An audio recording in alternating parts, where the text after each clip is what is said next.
அதான் கமலஹாசன் டிஸ்போஸ் பண்ணிடுவோம். It is easy to dispose.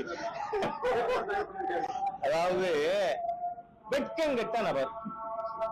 ஏன்னு சொன்னா கமலஹாசன் என்ன பண்ணார் நமக்கு எல்லாருக்கும் ஞாபகம் இருக்கு. ஊடக நண்பர்களுக்கு இன்னும் நல்ல பசுமரத்தாணி போல் பதிந்தது. காரணம், டார்ச் லைட்டால டிவிய உடைச்சாரா? ஏன் இலவசத்தை எதுக்குறாராம், ஊழலை எதுக்குறாராம். என் வாழ்நாள்ல ஒரு நாளும் திமுகவோட போக மாட்டேன்னு சொன்னாரு.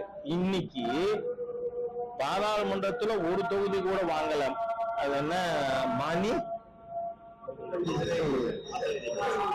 மானிமா சரி என்ன அந்த கட்சி சட்டமன்றத்திலயும் அது நிக்குமா தெரியாது.